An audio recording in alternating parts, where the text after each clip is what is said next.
You always were a pathetic liar. Did you think you could walk into my bank with a fake check? Security! Arrest him right now! I hope your mother dies waiting for her surgery while you rot in prison!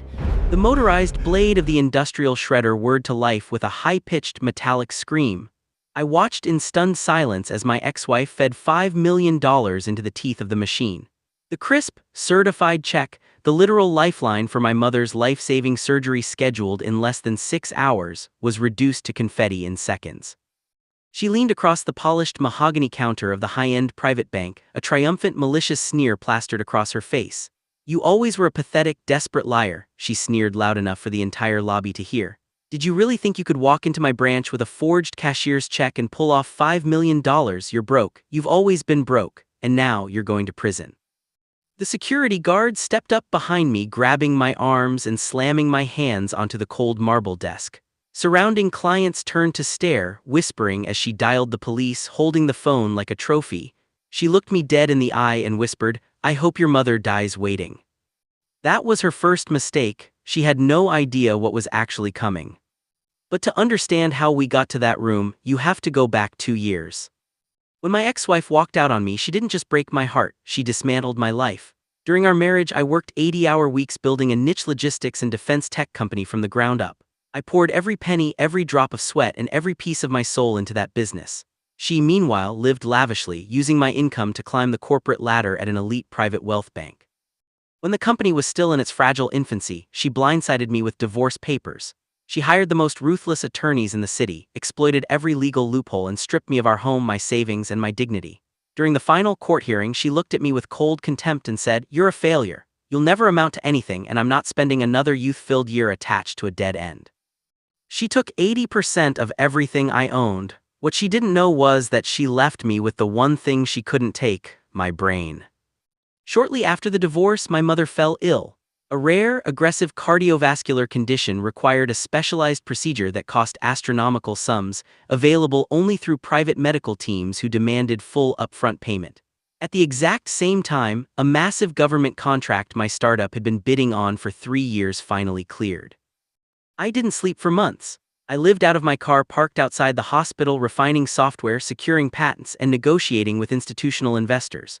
While she spent her days preening in executive suites, buying designer clothes, and boasting to her colleagues about how she dumped a deadbeat, I was quietly executing a multi-million-dollar buyout deal with a global venture syndicate. 18 months after our divorce, my company was acquired. The payout was generational, but I kept the news completely offline. No press releases, no social media posts, no flashy sports cars. I wanted my privacy, and more importantly, I needed every ounce of focus on saving my mother. The surgeon called me at 7:00 a.m. on a Tuesday. A heart donor had just become available, but the hospital's financial board required a certified cashier's check of $5 million deposited directly into their escrow account at their partnered institution by noon to lock in the surgical team and aviation transport. That brings us back to the bank. I walked into the premier branch downtown at 10:15 a.m. wearing a faded jacket, grease-stained jeans, and a baseball cap. I hadn't slept in 48 hours. I didn't care about looking like a millionaire. I cared about saving my mother. I pulled a ticket and waited. When my number was called, I walked up to desk 4, and there she sat. She wore a tailored pantsuit, a diamond necklace she'd bought with my divorce settlement money, and a smile that instantly turned to ice the moment she recognized me. "What are you doing here?" she snapped, not even trying to hide her disgust. "This is a private wealth management branch. We don't handle spare change or cash paychecks for unemployed vagrants." "I'm not here to argue," I said, keeping my voice dead even and perfectly calm.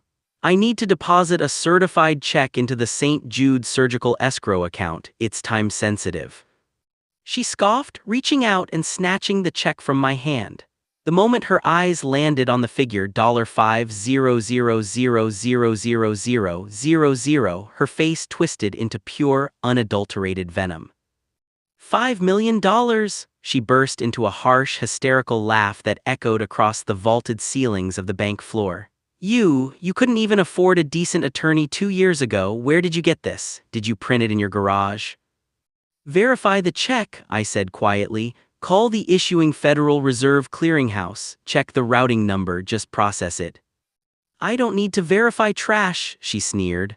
I know you, you're a pathetic loser trying to commit high-level bank fraud to impress me or get revenge. Well, guess what? You picked the wrong bank.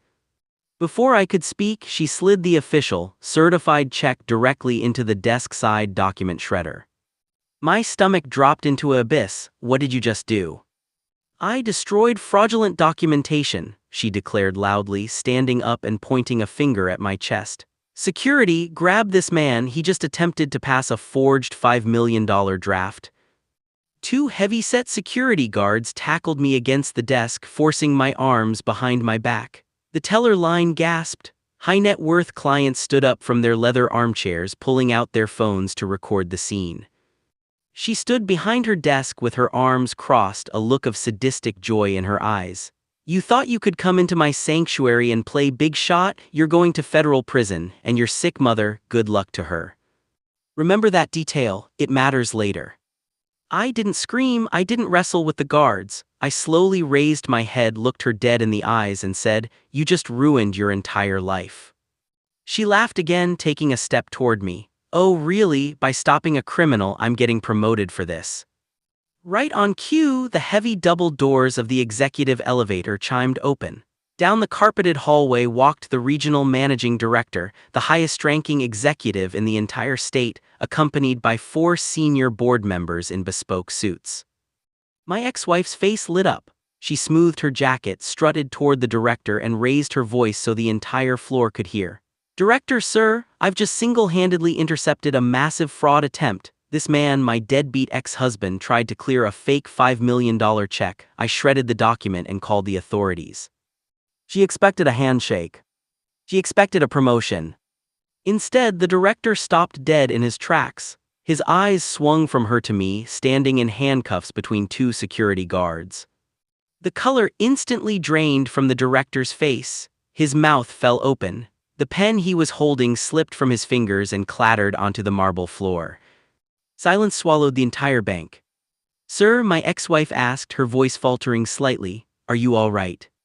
The director ignored her completely. He shoved past her so hard her shoulder hit the partition, sprinting over to the guards.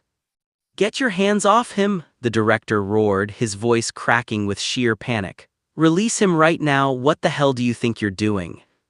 The guards, stunned and terrified, immediately unclipped the handcuffs and stepped back.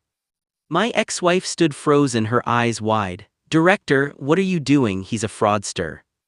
Shut your mouth, the director screamed, turning on her with a fury that made the surrounding staff flinch. He turned back to me, bowing his head so low his forehead nearly touched his knees. Mr. Sterling, I am so profoundly sorry. Please tell me this is a terrible misunderstanding. The entire room gasped. Nobody in that lobby knew the truth. 3 days ago, the parent private equity firm that owned 90% of this bank's stock was quietly bought out in a hostile takeover. The new majority shareholder and chairman of the board, holding a 72% controlling stake in the entire financial institution, was me. I reached into my inner jacket pocket. I pulled out a sleek, black encrypted tablet and a secondary duplicate wire transfer document stamped by the Treasury. I came here personally today for 2 reasons, I said, my voice echoing coldly through the absolute silence of the room. First, to transfer $5 million to save my mother's life. Second, to inspect the flagship branch of the bank I bought on Tuesday. My ex-wife's jaw dropped. Her hands began to tremble uncontrollably. The blood didn't just leave her face, she looked like she was about to vomit. He owns, she stammered, looking at the director in total horror. He owns the bank, the director shouted at her, his hands shaking as he wiped sweat from his forehead. He owns your desk, he owns this building, he owns my salary, and he owns your entire career. I looked down at the pile of paper shreds sitting in the waste bin beside her desk.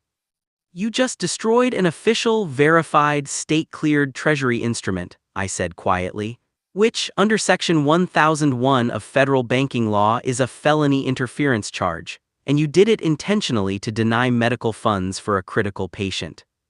No, please, she whispered, taking a step back, her confidence completely shattered. I didn't know, I thought you were still. You thought I was weak, I interrupted calmly. You thought you could step on me forever. I turned to the director. Cancel her license. Terminate her employment effective immediately for gross misconduct and malicious destruction of bank property. Fire her supervisor for failing to oversee branch operations, and call the federal marshals to take her into custody for the check destruction. Right away, sir, the director gasped, immediately pulling out his phone. Two police officers who had just entered the building in response to her earlier fake fraud call walked straight up to her. But instead of arresting me, they clamped the steel handcuffs around her wrists. As she was being led out of the glass doors in tears, sobbing and screaming my name, begging for mercy, I didn't yell. I didn't mock her. I simply turned my back, handed the secondary clearance wire to the director, and said, "Process this transfer immediately. My mother is waiting." The wire went through in 4 minutes. That afternoon, my mother went into the operating room. The surgery was a complete success. As for my ex-wife, the bank pressed full legal charges for intentional destruction of financial instruments and corporate defamation. Stripped of her license, blacklisted from every financial institution in the country, and facing massive civil lawsuits for medical endangerment, she lost her apartment, her car, and her savings paying legal fees. Last I heard, she was working night shifts as an entry-level clerk in a small town 2 hours away, paying off court-ordered restitution. She thought she knew who I was, she thought she held all the cards. But she forgot one simple rule in life: never crush someone who is quietly laying the foundation to buy the ground you're standing on. Have you ever been underestimated by someone who had no idea who they were dealing with? Tell me your story in the comments. If you enjoyed this story, like, subscribe, and turn on notifications for more revenge stories every week.